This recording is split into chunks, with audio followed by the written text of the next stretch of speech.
রমজানের শেষ দশকের সবচেয়ে মহিমান্বিত রাত লাইলাতুল কদর, যে রাতকে হাজার মাসের চেয়েও শ্রেষ্ঠ বলা হয়েছে পবিত্র কোরআনে। সেই পবিত্র রাতের সন্ধানে আর মহান আল্লাহর ক্ষমা ও নৈকট্য লাভের আশায় নির্ঘুম রাত যাপন করছেন ধর্মপ্রাণ মুসল্লিরা। মশগুল ছিলেন ইবাদত বন্দিগিতে। জাতীয় মসজিদ বায়তুল মোকাররম সহ রাজধানী জুড়ে মসজিদে মসজিদে হয়েছে বিশেষ দোয়া মোনাজাত।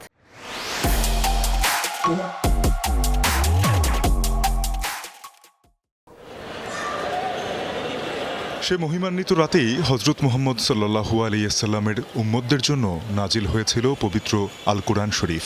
এই রাতে ইবাদতে মশগুল হন ধর্মপ্রাণ মুসল্লিরা। মসজিদে মসজিদেও চলে ইবাদত বন্দেগী।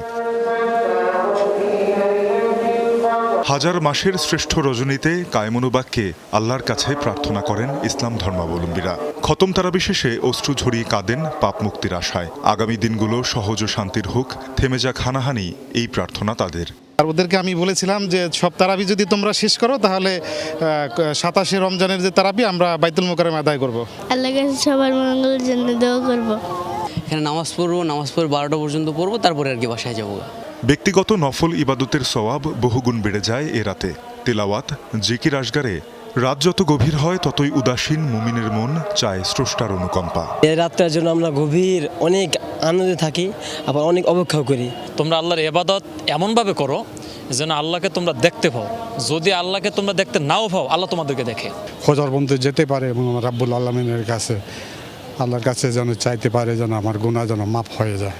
কেউ কেউ রাতভর ইবাদতের বিরতিতে টুপি আর আতরের সৌরভে আরেকটু উপভোগ করেন এ রাত। মসজিদ থেকে বেরিয়ে অনেকের গন্তব্য সেই বাবা মা স্বজনের কাছে, একদিন যারা পাশে ছিলেন আজ কবরে। নিজের বাবা যেরকম এখানে আছে, আমার নানি আছে, দাদা আছে, দাদি আছে, সবাই আমরা আমাদের আত্মীয় স্বজন এইখানেই তো আসছি দোয়া করার জন্য। আমাদের তো যারা মারা গেছে তারা গ্রামে, তো তাদের স্মরণে গ্রামে তো যাইয়া দোয়া করা সম্ভব না, দূরে বসে করলেও হয়। রমজানের শেষ 10 দিনের প্রতিটি বিজোড় রাতে মুসলিমরা তালাশ করেন এই মহিমান্বিত রাত।